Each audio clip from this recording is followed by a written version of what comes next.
He calls you fat in front of everyone, and you feel your body betray you, the heat in your face, the way your hand moves instinctively to cover your stomach. But he doesn't know what's growing there, doesn't know whose child you're carrying. And when he finds out, when they all find out, everything you've survived to protect your children, the silence, the bruises, the years of being called broken, it won't matter anymore.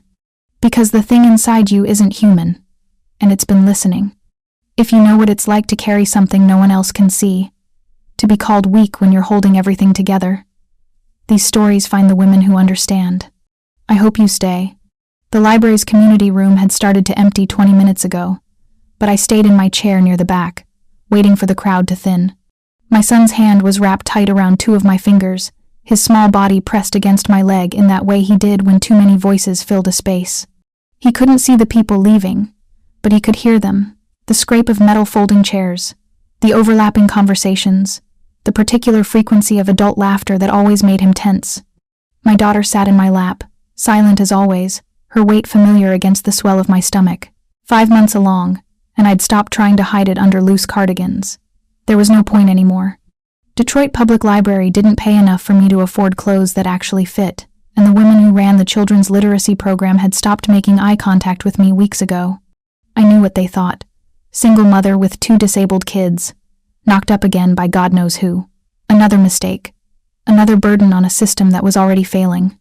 They weren't entirely wrong. Miss Jenkins, the program coordinator, a woman named Patricia Holbrook who wore pearls even to children's story time, approached with the kind of careful smile people used when they were about to say something meant to be kind, but would land like glass. "We're just cleaning up. Did you need help getting to your car?" "We're fine." I stood slowly, steadying my daughter on my hip while keeping hold of my son's hand. "Thank you for today's program. He really enjoyed the puppet show." Patricia's smile didn't reach her eyes. She glanced at my son, who was staring at nothing in that way that made people uncomfortable, then at my daughter, who hadn't made a sound in the hour we'd been here. "Of course. We're so glad you could come." The "we're so glad" carried the weight of "we're so patient. We're so understanding. Aren't we generous for including you?" I'd learned to hear the subtext in everything. My son stumbled on the threshold as we left the community room, and I caught him automatically, my body already anticipating his falls in the way mothers learn to predict catastrophe. He was 4 years old and had never seen my face.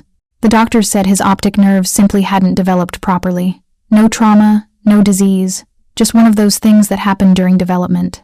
Genetic lottery, bad luck, nature's mistake. Jason had called it proof that I was defective. The main floor of the library was quieter, the late afternoon crowd thinned to a few college students hunched over laptops and an elderly man reading newspapers under the stained glass windows. I'd worked here for 3 years, back when I was still married, back when I could afford childcare and pretended my life was normal. Now I came as a patron, because being here felt safer than being home in the apartment where the walls were too thin and my neighbors could hear my daughter's therapy sessions through the floors. "Anna." The voice reached me before I saw him, and my body responded the way it always did, a tightening in my chest, a calculation of exits, the familiar taste of copper in my mouth. Jason Crawford stood near the circulation desk, wearing the leather jacket I'd bought him 3 Christmases ago when I'd still believed gift-giving could change the shape of our marriage. His sandy hair needed cutting, and even from across the reading room I could see the redness around his eyes that meant he'd been drinking. It was Thursday. He was always drinking by Thursday. My son's grip on my hand tightened, his small face turning toward Jason's voice with the precision of someone who'd learned to navigate the world through sound alone. My daughter went rigid against my chest. "What are you doing here?" I kept my voice low, aware of the library staff pretending not to watch us, the college students glancing up from their screens with the hungry interest of people who sense drama unfolding. "Picking up some job applications." He gestured vaguely toward the community board, but he hadn't moved from where he stood, blocking the path to the exit. "Didn't realize you still came here. Thought you'd be too busy with your new life." There it was, the edge in his voice that meant he'd been thinking about me, working himself into the particular rage that came when he convinced himself I'd wronged him by leaving. "We were just going." I shifted my daughter's weight, tried to step around him. "Excuse us." But Jason moved with me, staying in my path with the casual precision of someone who'd spent years learning exactly how to corner me without making it obvious to witnesses. "Wow. Look at you." His gaze dropped to my stomach. and something cold moved behind his eyes. You didn't waste any time, did you? Heat crawled up my neck. Around us, I could feel the attention of strangers, the way people leaned in without meaning to when they sensed a scene about to unfold. Jason, please, not here. Not here? He laughed, but there was nothing amused in it. Where then, Anna? Where am I allowed to have a conversation with my ex-wife? In the apartment I'm still paying half the rent on? Oh wait, you kicked me out of that. At the house we used to share? You took that too. The judge gave me the apartment because I what? Got a little heated sometimes? Because I told the truth about those kids? He gestured at my son, and I saw my boy flinch, press harder against my leg. I'm sorry if reality hurt your feelings, Anna, but someone had to say it. They're broken. They're always going to be broken. And now you're bringing another one into the world? He shook his head, and I watched his expression arrange itself into something that looked almost like concern to anyone who didn't know him. That's just selfish. That's just cruel. The college students weren't even pretending not to stare anymore. Patricia Holbrook had appeared in the doorway of the community room, her face carefully neutral in the way of people who didn't want to get involved but couldn't look away. They're not broken. My voice came out steadier than I felt. And you need to move. Look at yourself, Anna. Jason stepped closer, and I caught the smell of whiskey trying to hide under mint gum. You've let yourself go. I knew the divorce was hard on you, but Jesus, you've gotten fat. Really fat. When I knew you, you actually cared about how you looked. The baby kicked, hard, sharp enough that my hand moved instinctively to my stomach, and I felt something else, something that wasn't quite movement, more like heat, like recognition. Jason saw the gesture, and his mouth twisted. Yeah, that's what I thought. Stress eating and knocked up by some guy who probably ran the moment he found out. You know what? I dodged a bullet. I got out before you got this bad. My daughter made a sound. Not words, never words, but a small noise in the back of her throat that I'd learned to interpret as distress. We're leaving. I tried again to move past him, but Jason grabbed my arm, not hard enough to hurt, never hard enough to leave marks where people could see, but firm enough that my son made a frightened sound, and my daughter's body went completely still. I'm just trying to help you. Jason's voice dropped into that reasonable tone he used when he wanted witnesses to think he was the rational one. You need to think about those kids. About whether bringing another one into this situation is fair to anyone. Maybe you should let go of her. The voice came from behind me, and it wasn't loud, barely above conversation level, but something in it made Jason's hand fall from my arm like he'd been burned. I turned. The man standing 3 feet away wore a charcoal suit that looked like it had been made specifically for his body, dark fabric that seemed to absorb the library's fluorescent lighting rather than reflect it. His hair was black, combed back from a face that was too still, too composed, like something carved rather than born. But it was his eyes that made my breath catch dark enough to look black in the library's dim corners, and fixed on Jason with an expression that wasn't quite anger, something colder than that, something patient. I'd seen those eyes before.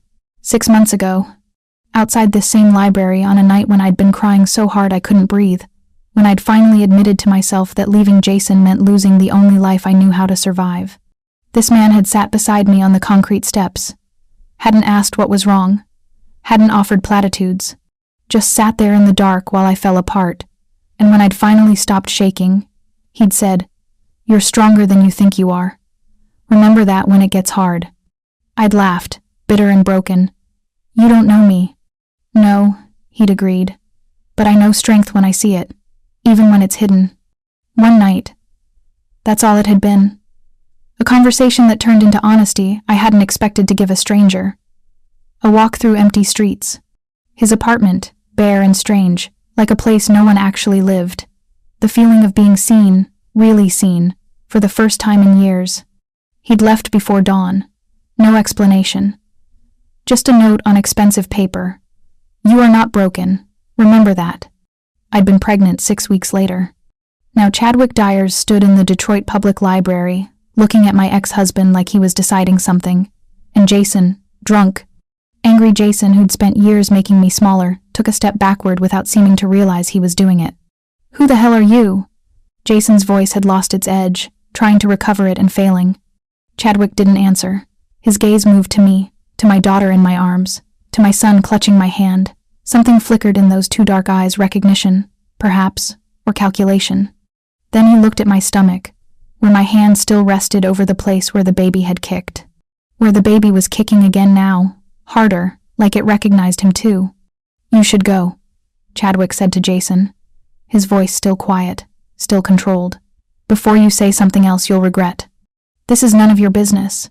But Jason was already backing toward the door, his bravado crumbling under the weight of Chadwick's attention. "About what you're doing to those kids." He left quickly, pushing through the library doors hard enough that they slammed behind him. The silence that followed felt heavier than his shouting had. Chadwick turned to me fully, and I saw something in his face that might have been concern if his features weren't so carefully controlled. "Are you all right?" My son was still pressed against my leg, trembling. My daughter was silent and frozen in my arms, and I was standing in the middle of the Detroit Public Library, 5 months pregnant with a man's child, a man I'd spent one impossible night with, a man who disappeared without explanation and reappeared now like he'd been watching, waiting. "Why are you here?" The question came out rougher than I meant it. Chadwick glanced around the library at Patricia Holbrook, still hovering in the community room doorway, at the college students now blatantly filming us with their phones, at the security camera bolted above the circulation desk. "Not here," he said quietly. "But we need to talk, Anna. Soon. Because things are going to get complicated, and you need to understand why." The baby kicked again, and this time I felt that heat beneath my skin. Stronger now, like something waking up. Chadwick's eyes dropped to my stomach again, and when he looked back at my face, I saw something I couldn't name. Not quite fear, more like recognition of something inevitable. "Your son," he said, nodding toward the boy still clinging to my hand. "When did he start responding to light?" My blood went cold. "How did you know?" "Because it's starting," Chadwick said. "The healing. And once it starts, we can't hide it anymore." He handed me a card, heavy paper with just a phone number embossed in black ink. No name, no explanation. "Call me tonight. After they're asleep. There are things you need to know before—" He stopped, seemed to reconsider his words. "Before Jason figures out what you're carrying, and what it means." Then he walked away, moving through the library doors with the kind of grace that didn't belong to someone entirely human, and I stood there holding my children and trying to understand what he meant, trying to ignore the way my son had turned his face toward Chadwick as he left, tracking his movement with sightless eyes that shouldn't have been able to follow anything at all, trying not to feel the heat building under my skin where the baby kicked, over and over, like it was trying to tell me something I wasn't ready to hear. I didn't call Chadwick that night, or the next. The card sat in my wallet behind my expired health insurance information and the library card I'd had since I was 12, and I told myself I'd forgotten about it, told myself his appearance had been coincidence, that the things he'd said were the kind of vague warnings people gave when they wanted to seem mysterious. But my son kept turning toward light sources he shouldn't have been able to perceive, and my daughter had started making sounds in her sleep, not quite words, but close enough that I'd wake in the dark and hold my breath, waiting. It was Thursday morning when everything changed. I was making breakfast, moving through the motions half awake while my son sat at our second-hand kitchen table, tracing patterns only he could feel into the wood grain. My daughter was in her high chair, quiet as always, watching me with eyes that were too aware for 18 months. The knife slipped. One moment I was cutting an apple, and the next there was blood welling up across my palm, dark and fast, the kind of cut that meant pressure and bandages, and probably more money at an urgent care I couldn't afford. "Mama hurt." My son's voice small and certain. I froze. He never used those words, never strung them together like that, never identified what was happening around him with such clarity. He was already sliding off his chair, moving toward me with his hands outstretched, navigating the kitchen with a sureness that made my chest tight. "It's okay, baby. Mama just—" But he'd already reached me, his small fingers finding my bleeding hand with precision that shouldn't have been possible. The moment he touched my skin, heat flooded through my palm. Not painful, nothing like pain, but intense enough that I gasped. My son's face went still, concentrated, and I felt the cut knitting itself closed beneath his touch, felt the skin pulling together like time rewinding, like the injury had never happened. When he pulled his hand away, there was no wound, no blood, just a thin white line that faded even as I stared at it. My daughter made a sound, Not a cry, not quite a word, but something that carried weight, meaning. She was looking at my hand, then at her brother, then at my stomach where the baby was turning slow and deliberate. I backed away from both of them, my healed hand pressed against my chest, my heart hammering so hard I thought I might be sick. This wasn't possible. This was the kind of thing that happened in stories, in the late-night research I'd done 6 months ago trying to understand Chadwick Dyers, trying to make sense of a man who'd moved too fast and spoken too carefully, and left no trace of himself except a note and a child growing inside me. "How did you—" I started, but my son just smiled. Actually smiled. His sightless eyes turned toward where I stood, and said, "Baby helped." I spent the rest of the day trying to find explanations that made sense. Searched medical journals for spontaneous healing, for conditions that mimicked supernatural occurrences. Found nothing. Searched forums about impossible pregnancies, about children with unexplained abilities. Found conspiracy theories and fantasy fiction and nothing that felt real. But my hand had healed. I'd felt it happen. And my son had navigated the kitchen like he could see. And my daughter had made a sound that was almost language. And the baby wouldn't stop moving constant now, pressing against my ribs like it was trying to communicate something urgent. That night, after I'd put both children to bed and stood in their doorway watching them sleep with a fear I didn't know how to name, I finally pulled out Chadwick's card. My hands shook as I dialed, and I almost hung up when it started ringing. He answered on the first ring. "Anna." Not a question. Like he'd been waiting, like he'd known I'd call eventually. My son healed me. The words came out flat, factual, because if I let emotion into them, I'd start screaming. I cut myself and he touched me and the wound just it closed. Like it never happened. Silence on the other end. Then, when? This morning. And he's seeing things, Chadwick. Or sensing them. I don't know which. He knew I was hurt before I said anything. He walked straight to me without hesitation. "And your daughter? She's making sounds. Not words yet, but close. And she watches everything like she understands more than she should." I pressed my free hand against my stomach, felt the baby respond immediately. "What did you do to me? What is this thing inside me doing to my children?" "Not a thing," Chadwick said, and his voice carried an edge I hadn't heard before. "Your child. Our child. And it's not hurting them, Anna. It's healing them. Repairing what was damaged using its own blood, its own power." He paused. "But that kind of power doesn't go unnoticed. The people who need to know about impossible things, they're starting to pay attention." "What people?" "I'll explain everything, but not over the phone." I could hear movement on his end, the sound of a door closing. "I'm sending someone to you tomorrow. His name is Tobias Grant. He's been with me for a very long time, and you can trust him." "I don't trust anyone," I said, and meant it. "I know. But you trusted me once. For one night, that has to count for something." He ended the call before I could respond. And I sat there in my dark apartment listening to my children breathe in the next room and trying to understand what I'd let into my life, what I'd let into my body. The next afternoon, I was reshelving picture books in the children's section when I felt someone watching me. Not the casual observation of patrons or staff, but focused attention that raised every instinct I'd honed during years of marriage to a man who'd monitored my every movement. I turned slowly. The man standing at the end of the aisle wore a suit that probably cost more than I made in 3 months. Charcoal gray, perfectly tailored, with a burgundy tie that looked like silk. His dark hair was styled with the kind of precision that suggested either vanity or control. And when he met my eyes, I saw something in his expression that reminded me of Chadwick, that same careful stillness, that sense of something old wearing a young face. "Miss Jenkins," he spoke quietly, aware of the families browsing around us. "My name is Tobias Grant. I believe you're expecting me." He smiled then, and it didn't reach his eyes at all.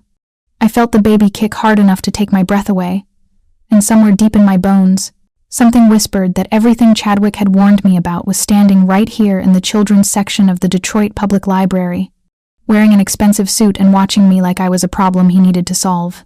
We sat in my car in the library parking lot because I couldn't bring this conversation into the building where my children did story time, where other mothers brought their perfect kids and pretended not to judge mine. Tobias had folded himself into the passenger seat of my 15-year-old sedan, with the kind of grace that made the cramped space look deliberate. And now he watched me with those two old eyes while I gripped the steering wheel hard enough to hurt. Chadwick is the vampire king. He said it the way someone might say, Chadwick is an accountant, or Chadwick is from Ohio. Simple fact. No drama. He's held that position for 3 centuries, though the title means less now than it used to. Fewer of us left, fewer who remember the old ways. I should have laughed. Should have told him to get out of my car and take his expensive suit and his insane story with him. But I'd felt my son heal my hand with a touch. I'd watched my daughter track movement she shouldn't have been able to process. And I'd spent one night with a man who'd moved through shadows like they were doorways, who'd touched me like he was memorizing something he knew he couldn't keep. He left because staying put you in danger. Tobias continued when I didn't respond.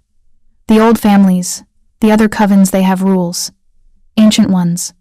And the first rule is that our kind doesn't create life. We end it, preserve it, extend it. But we don't make it. His gaze dropped to my stomach. Until you. I don't understand. My voice sounded strange in the closed car, too small. How is that possible? How am I pregnant with something that shouldn't exist? Tobias's expression didn't change, but something in his tone gentled. Because your bloodline carries something dormant. Old human magic. The kind that existed before our kind hunted yours into hiding. Most humans lost it generations ago, bred it out, or forgot how to access it. But some families kept it, sleeping, waiting. He tilted his head, studying me. Chadwick sensed it in you the moment he met you. That's why he stayed, why he risked everything for one night.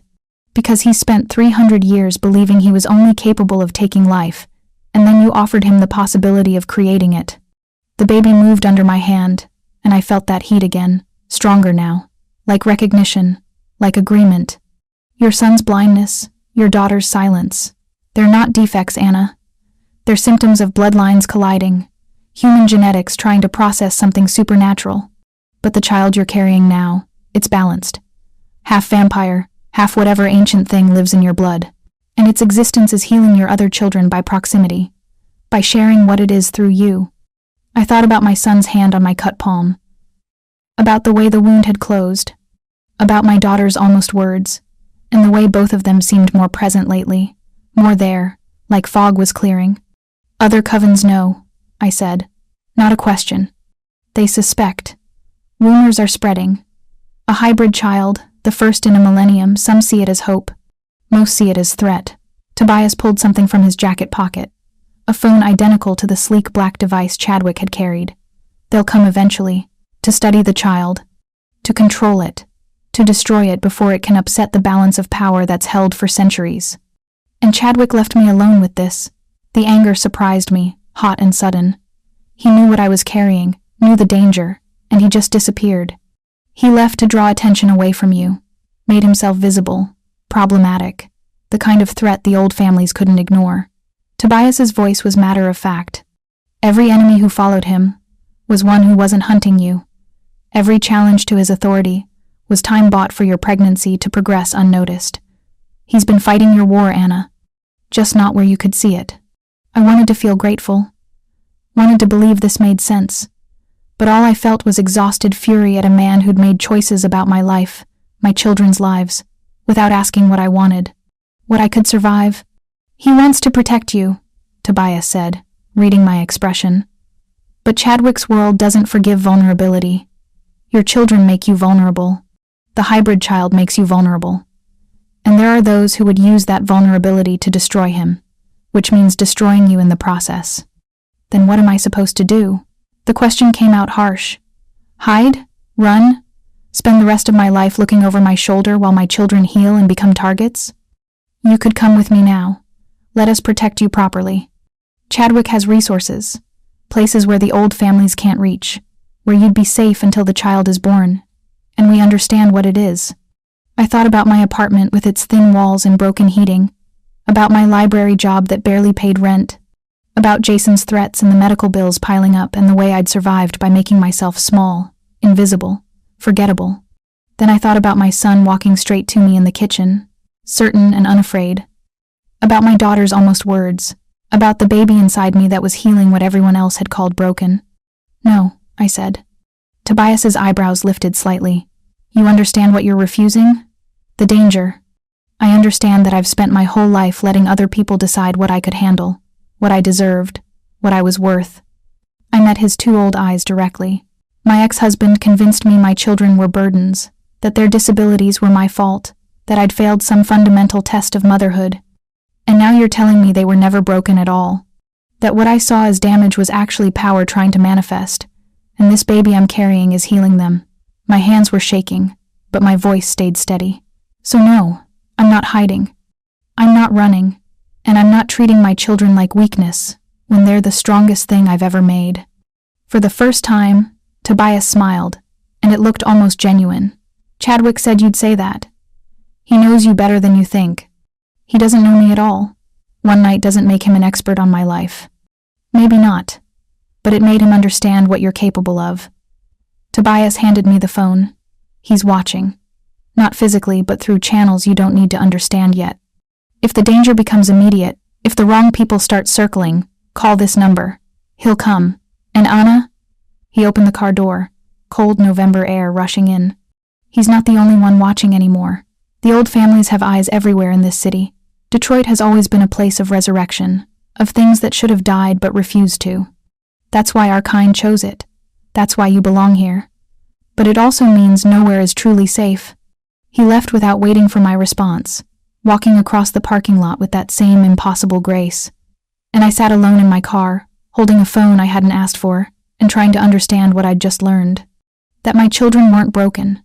That the baby healing them was something impossible and dangerous. That Chadwick Dyers hadn't abandoned me. He'd been fighting battles I couldn't see to buy me time I hadn't known I needed. That I'd just refused protection because admitting I needed it felt like admitting Jason had been right all along. That I was weak. That I couldn't handle this alone. The baby kicked hard, and I pressed both hands to my stomach, feeling that heat build again. We're not weak, I whispered to the child inside me, to my other children waiting in daycare, to myself. And I'm done believing people who say we are. But driving home through Detroit's broken streets, I couldn't stop checking my rearview mirror. Couldn't stop feeling watched. And when I pulled into my apartment complex and saw a black sedan idling across the street, I gripped the phone Tobias had given me hard enough to leave marks in my palm. The sedan pulled away slowly, but I knew what I'd seen in the driver's window. Eyes that reflected light wrong. A face too still to be entirely human. They were already watching, and somehow, I was going to have to figure out how to protect my children from a world I was only beginning to understand. I didn't realize Jason had been in my apartment until I found the kitchen window unlocked. It was the kind of detail I'd learned to notice during our marriage, the small violations that meant he'd been checking up on me, making sure I hadn't hidden anything, proving he could reach me whenever he wanted. My hands shook as I locked it, then checked every other window, every door.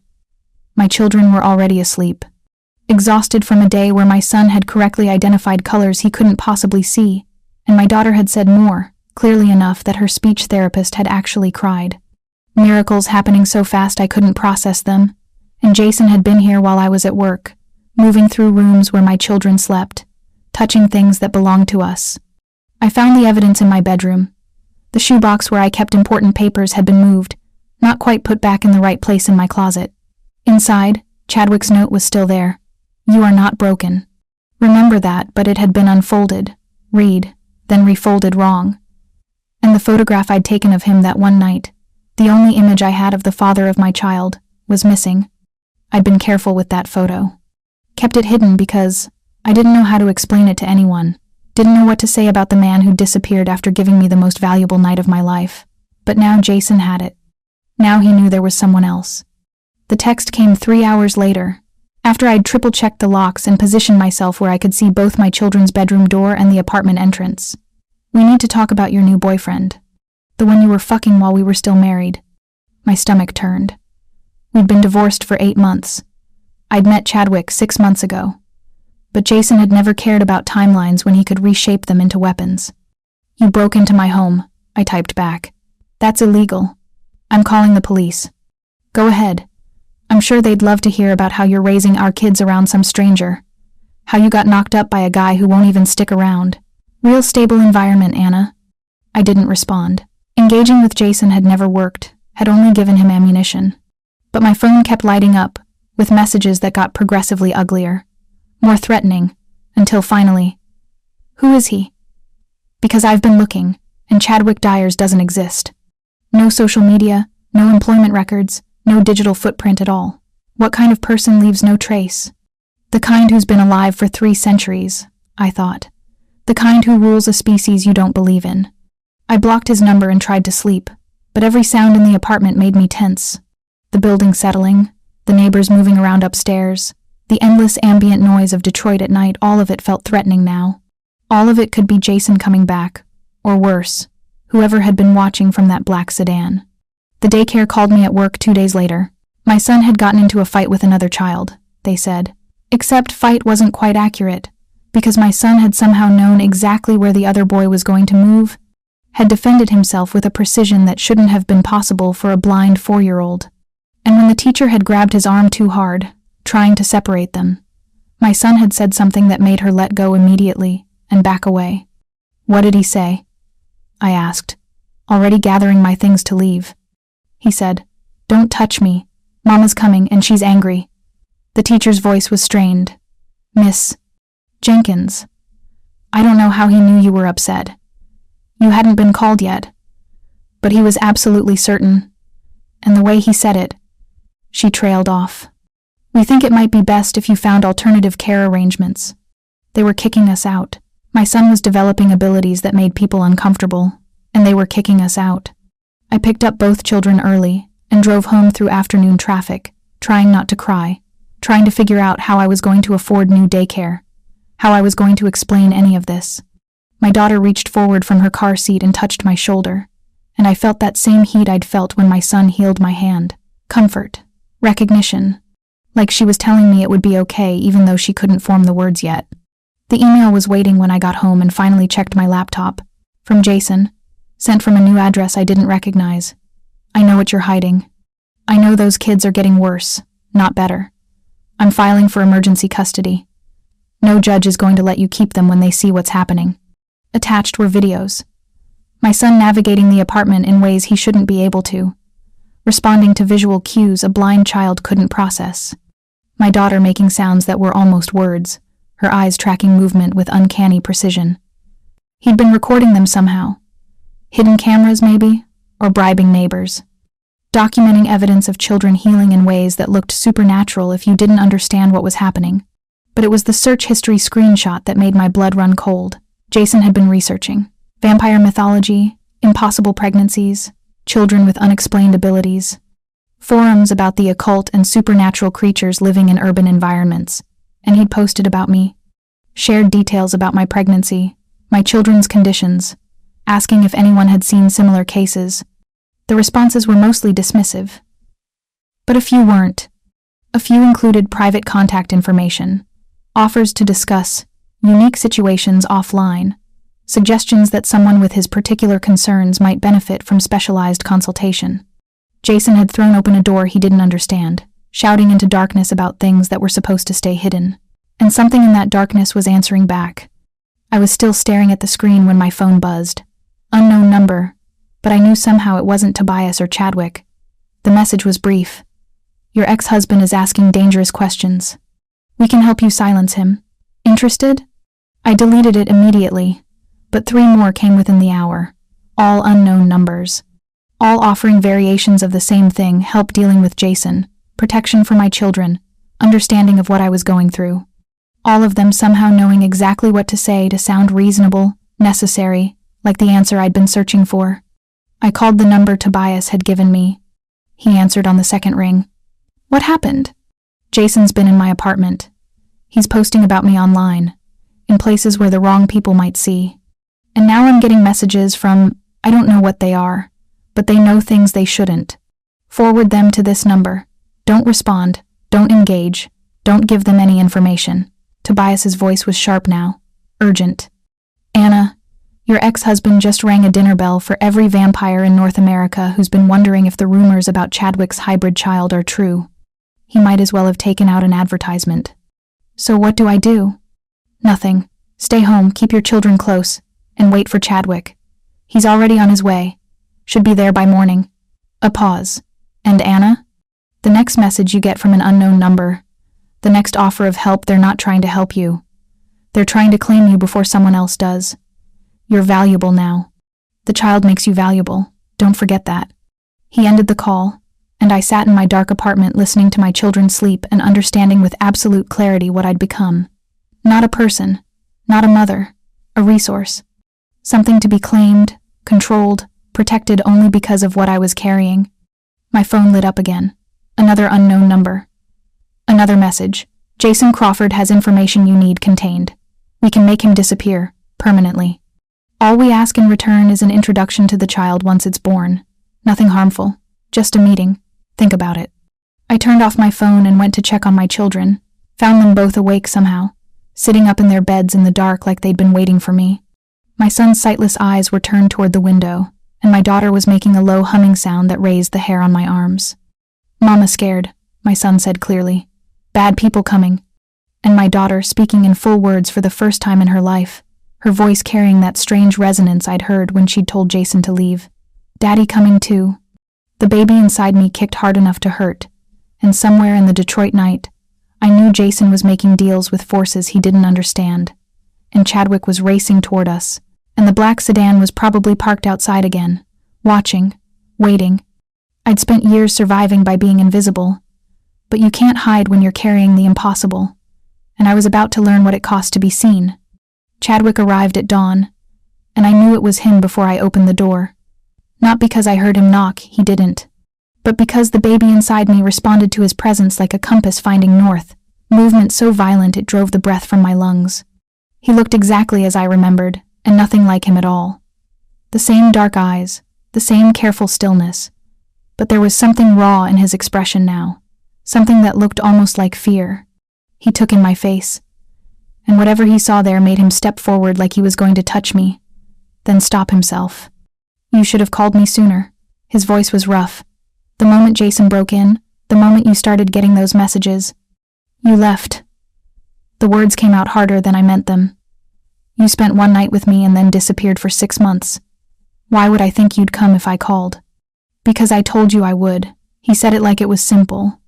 Like promises meant the same thing to someone who'd lived 300 years as they did, to someone who'd learned that words were just sounds people made, before they hurt you. "Anna, I've been watching. I've had people monitoring Jason, tracking the forums, intercepting threats before they could reach you. I left to protect you, but I never stopped. My son can see. I cut him off, too tired for explanations, too exhausted for justifications. Not shapes or light anymore, faces, colors, details. Yesterday he described my eye color to his therapist. And my daughter is speaking in full sentences now, except her voice does something when she talks. Makes people listen, makes them obey. They're healing so fast I can barely keep track of it."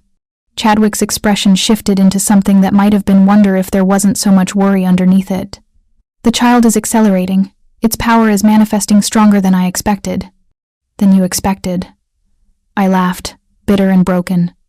"You knew this would happen. You knew what I was carrying would change them, and you left me to handle it alone." "I left because if I stayed, every enemy I've made in 3 centuries would have found you within weeks." He moved closer, and I saw the desperation in him now, the thing he'd been hiding under that careful control. "I couldn't risk you, couldn't risk them. So I drew the danger away and prayed you'd have time to prepare before." "Before what?" But I already knew. The messages, the watchers, Jason's research spreading through forums like infection. Before they found me anyway. "Yes." He reached for my hand, and I let him take it. Felt the coldness of his skin against mine. "But now you're not alone. I'm here, and I'm not leaving again. Whatever comes, we face it together." The baby kicked between us, and Chadwick's hand moved to my stomach like he couldn't help it, spreading his fingers over the place where our impossible child was growing. The moment he touched me, that heat flared again, stronger than it had ever been, and I felt something shift inside me. Not painful, but profound, like cells rearranging, like my body remembering a language it had forgotten. I pulled away from him, stumbled backward against the wall. What was that? Recognition. Chadwick's voice had gone soft, almost reverent. The child knows its father, and your bloodline knows what it's becoming. I didn't understand until I looked down at my hands and saw that they were shaking, that my skin looked paler than it had been, that I could feel my heartbeat slowing, steadying, becoming something closer to his rhythm than my own. The exhaustion I'd been fighting for weeks suddenly made sense. The way food had started tasting wrong, the way sunlight hurt my eyes, the way I'd begun to crave darkness and cold. I'm changing. The words felt too small for what was happening. The baby isn't just healing my children, it's making you into something that can survive its birth. Tobias appeared in my doorway like he'd been waiting just outside, and I realized he probably had been. I tried to warn you this was coming. Every healing takes energy from somewhere, Anna. Your children are being repaired using the hybrid's power, yes, but that power has to be channeled through you. And the more it channels, the more you become a bridge between human and vampire. Something new, something that's never existed before. I thought about my son touching my bleeding hand, about the wound closing, about my daughter speaking with that resonant voice, about the way I'd stopped eating solid food without noticing, the way I'd started moving through my apartment in darkness without needing lights. How much? My voice barely worked. How much more human am I going to lose? As much as the child needs you to lose. Tobias said it without inflection. Pure fact. By the time it's born, you won't be fully human anymore. But you won't be vampire either. You'll be what you need to be to bring something impossible into the world. And if I don't want that, but I already knew the answer. You don't get to choose the cost of miracles. You only get to choose whether you pay it. Chadwick was in front of me suddenly, his hands on my face, tilting my head up so I had to look at him. I would undo this if I could. Would take it back, the night we spent together, the choice I made to touch you. If it meant keeping you human, keeping you safe, I'd erase it all. His eyes were too dark, too old, holding centuries of regret I couldn't begin to fathom. But I can't. And even if I could, I don't know if I would. Because you're carrying the only thing I've created in 300 years that isn't death. And that means something. It has to mean something. It means I'm dying. I said what we were all avoiding, slowly, to give life to something that shouldn't exist. You're not dying, his grip tightened. You're transforming. It's not the same thing, isn't it? I pulled away from him, wrapped my arms around myself. My children are healing. That's a miracle. But I'm paying for it with everything I was.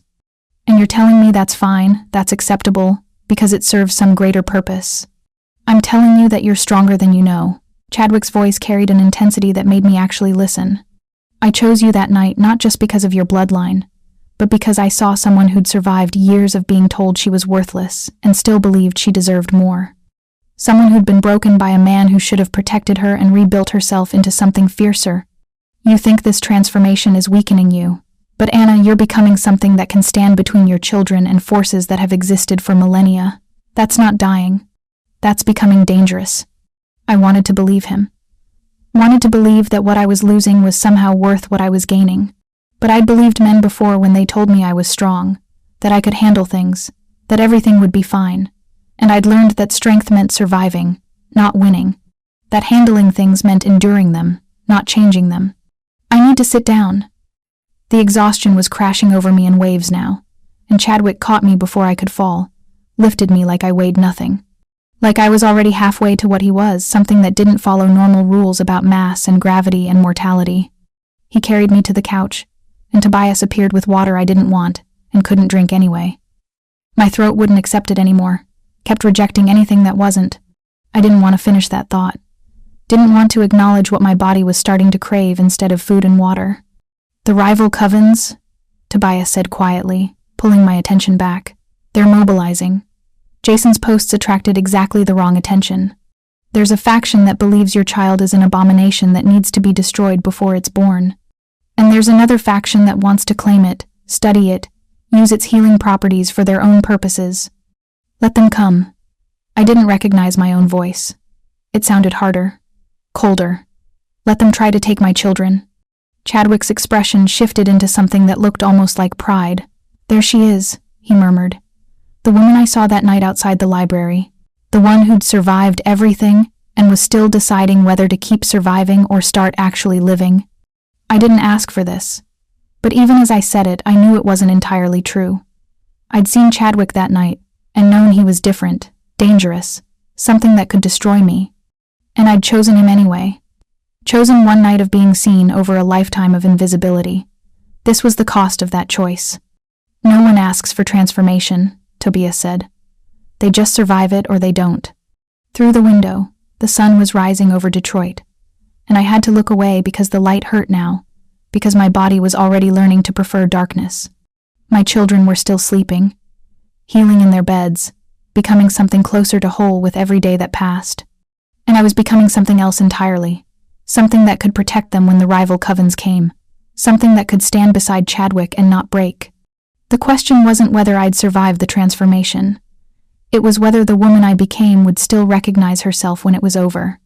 They came on a Tuesday night, which felt cruelly ordinary. I was heating broth I couldn't drink while my children played in the living room, my son building towers he could finally see, and my daughter narrating their construction in that resonant voice that made the air shimmer. Chadwick had left an hour ago to meet with Tobias, some urgent business about securing safe houses, and I'd told him I'd be fine. I heard Jason before I saw him, his voice carrying through the apartment door, slurred and triumphant. She's in there, 3rd floor, apartment 3C, just like I told you. The door exploded inward before I could move, before I could grab my children, before I could do anything except watch 3 figures step through the wreckage. 2 men and a woman, all of them beautiful in that ageless way Chadwick was beautiful, all of them moving with predatory grace that made my instincts scream. And behind them, Jason, his face flushed with alcohol and vindication, his eyes finding mine with the particular cruelty I'd learned to recognize during our marriage. Told you she was hiding something? He gestured at me, at my children frozen in the living room. Look at them. They're not natural. And whatever she's carrying inside her, that's what you wanted, right? That's what makes this worth my time? The woman stepped forward, her gaze moving over my son and daughter with clinical assessment. The children have been touched by hybrid blood, healing. Fascinating. Then her eyes locked on my stomach. But the source is what we came for. The impossible thing growing inside you, little human. We'll study it, dissect it, understand how something that shouldn't exist managed to anyway. You're not touching my children. I moved to stand between them and the living room, and the woman laughed. You think you can stop us? You're human, weak, changing perhaps, but not changed enough to matter. She glanced at Jason. Is this the mouthy one you told us about?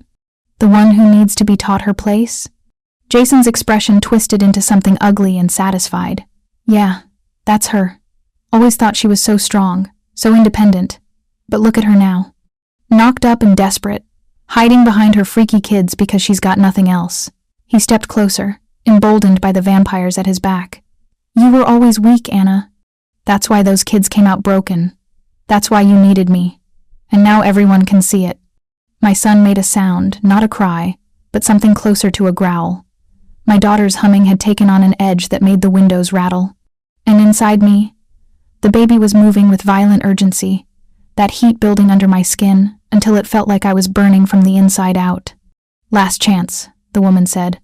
Give us the hybrid willingly, and we'll make this quick, painless. You might even survive the extraction. One of the men moved toward my children. I don't remember deciding to react. Don't remember choosing to step forward or reaching for something I didn't understand. But the moment his hand extended toward my son, something inside me broke open. Not broke, awakened. Like a door I'd been standing in front of my entire life finally slamming open. Power erupted from my body in a wave of heat and light that turned the vampire's reaching hand to ash before he could scream. The force of it drove the other 2 back, sent Jason sprawling against the hallway wall, and I felt my body changing in real time. Bones shifting, senses sharpening, that exhaustion I'd been carrying for weeks, burning away like fog under sun. The female vampire lunged at me, faster than human eyes could track. But I wasn't human anymore. Not entirely. I caught her mid-leap, and where my hands touched her skin, that same heat ignited. She shrieked and tore herself away, retreating to where her companion was already pulling the other vampire toward the door. What are you? She hissed. A mother, I said, and my voice carried resonance now too, power threaded through every syllable. And you just threatened my children. Chadwick appeared in the doorway then, Tobias and 3 others behind him, all of them ready for violence. But they stopped when they saw me standing there, my hands still glowing with that strange light, the vampires backing away from me instead of toward me. Anna! Chadwick's voice held something like awe. Your blood activated fully. I'm done being afraid. I cut him off, my gaze never leaving the rival vampires. And I'm done letting anyone tell me what my children are worth. The female vampire was already at the stairs, her companion dragging the injured one. The council will hear about this. An awakened bloodline.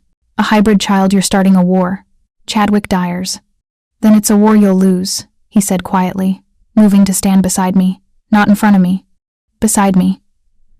Because you just made the mistake of threatening the mother of the only hybrid born in 1,000 years. And you've seen what she's capable of when her children are at risk. They fled. Actually fled. 3 ancient vampires running from a pregnant woman in a destroyed apartment. And I watched them go while trying to understand what I'd just done. What I'd just become. Jason was still in the hallway, pressed against the wall, his face pale. What the fuck are you? Not yours, I said. Not anymore, not ever again.